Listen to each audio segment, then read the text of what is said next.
Hello সবাইকে, তোমরা কেমন আছো? আশা করি তোমরা খুব ভালো আছো। তো আবার আমার একটা নতুন ভিডিওতে তোমাদের সবাইকে জানাই অনেক অনেক স্বাগত। তো ঘড়িটা তোমাদেরকে দেখিয়ে দিলাম, তখন ঘড়িতে বাজছিল সকাল 9টা। আর আমি এই ভিডিওটা কিন্তু অনেক দিন আগে, মানে পয়লা বৈশাখের ভিডিও। তো ভিডিওটা আমি করে রেখেছিলাম, কিন্তু ভয়েস ওভার দিয়ে আমি রেডি করার সময় পাচ্ছিলাম না। তো যাই হোক, আমি আজকে সময় পেলাম, তো আজকে তোমাদের সাথে শেয়ার করতে যাচ্ছি। তো আমি একটু ডিউটিতে গিয়েছিলাম, ডিউটি থেকে তাড়াতাড়ি চলে আসলাম। আসার পর ঘরটা মুছে দিলাম। তারপর আমার শাশুড়ি মা পুজো দিয়ে তারপর ঘর যাত্রা করে ফেললো। আর এদিকে দেখো, একে একে আজকে আমাদের বাড়িতে আনা হয়েছে চিকেন, মাটন, তারপর ইলিশ মাছ।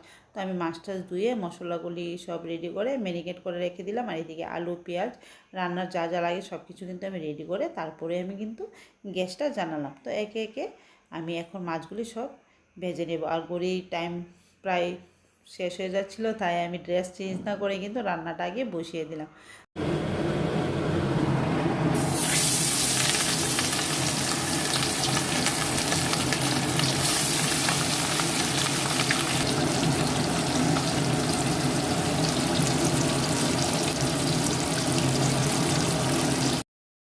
গুলি লাল লাল করে ভাজার পর এখন আমি বসিয়ে দিলাম আলুগুলি। তো দুই রকম মাংসতে আমি আলু দেবো, তো আলু আমি সবগুলি একসাথে ভেজে নিচ্ছি লাল লাল করে। তারপর আমি এখন পেঁয়াজ, তেজপাতা যা যা ফোড়নে লাগিয়ে দিয়ে আমি কিন্তু আগে মটনটা রান্না করে ফেলবো। তো কার কার ইলিশ মাছ খেতে ভালো লাগে আর কার কার মটন ভালো লাগে না, চিকেন ভালো লাগে, অবশ্যই কিন্তু কমেন্ট করে বলো।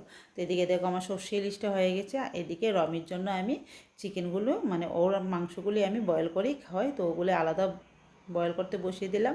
আর এদিকে দেখো আমার হাজব্যান্ড আনন্দ করে একটু বাসমতি রাইস আনলো, তো বাসমতি রাইসগুলো আমি রান্না করব।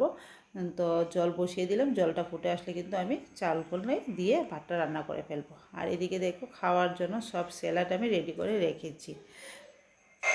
তো খাবার টেবিলে বসার আগে কিন্তু সব কিছু রেডি করে রাখলে খাবারটা দিতে খুব ভালো লাগে। আর এদিকে দেখো আমি টমেটো কেটে রেখেছি। এখন মিষ্টি চাটনি রান্না করা হয়েছিল ওই দিন পয়লা বৈশাখের দিন। আর রান্না করা হয়েছিল গরম গরম বেগুনি। তো বেগুনগুলি আমি খাবার সময় বেজে দেবো, তাই আমি সব কিছু রেডি করে রেখেছি। আর এদিকে দেখো আমি একদম মানে গরমে ঘেমে গেছি। একা হাতে কাজ, তো সব কাজ তো নিজে একা একা করতে হয়। তো সব কিছু আমি রান্না গুছিয়ে নিলাম। তারপরে এখন আমি চলে যাব স্নান করতে। তো স্নান টান করে, যেহেতু আমার শাশুড়ি মা সকালে পুজো দিয়ে দিয়েছেন, আর আমার আমার রুমে একটা ঠাকুরের আসন আছে, এখানে আমি পুজো দিই না, জাস্ট গুরুদেবের নাম নিই, ঠাকুরের নাম নিই স্নানের পর, আর ভগবানকে একটু ফুল দিই। তো যাই হোক, ঠাকুরের নাম করে চলে আসলাম। ওরা খেতে বসে গেল, আমার হাজব্যান্ড আর আমার ছেলে। আর আমার রমের কিন্তু খাওয়া হয়ে গেছে।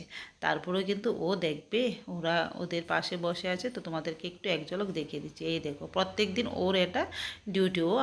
ওর খাওয়া হয়ে গেলেও ও আমাদের পাশে বসে থাকবে। তো যাই হোক, দিনটা ওই দিন পয়লা বৈশাখের দিনটা খুব ভালোই গিয়েছিল। আর বিকালবেলা একটু বৃষ্টি বৃষ্টি ভাব হয়েছিল। তারপর আমি চলে আসলাম আমাদের বাড়ির পাশেরই কালী মায়ের মণ্ডপে, যেহেতু পয়লা বৈশাখের দিন একটু মন্দিরে যেতে হয়। তো চতুর্থতা বা মায়ের মন্দিরে কিন্তু মেলা হচ্ছিল, কিন্তু আমরা ওই ওই দিন আমরা যাইনি, শুধু মায়ের কাছে যে মায়ের মন্দিরে।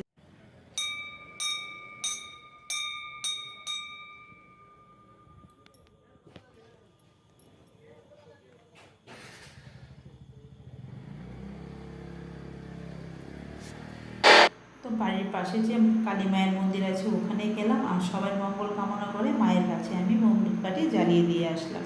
তো তারপর চলে আসলাম বাড়িতে। আর এদিকে দেখো আমার রমি নতুন পয়লা বৈশাখে নতুন ড্রেস করে খুব খুশি। তো তোমাদের পয়লা বৈশাখটা কেমন কেটেছিল অবশ্যই কমেন্ট করো। আর ভিডিওটা ভালো লাগলে একটা লাইক করো, কমেন্ট করো। এদিকে দেখো রমি জল তৃষ্ণা পেয়েছে, রমিকে জল দিলাম।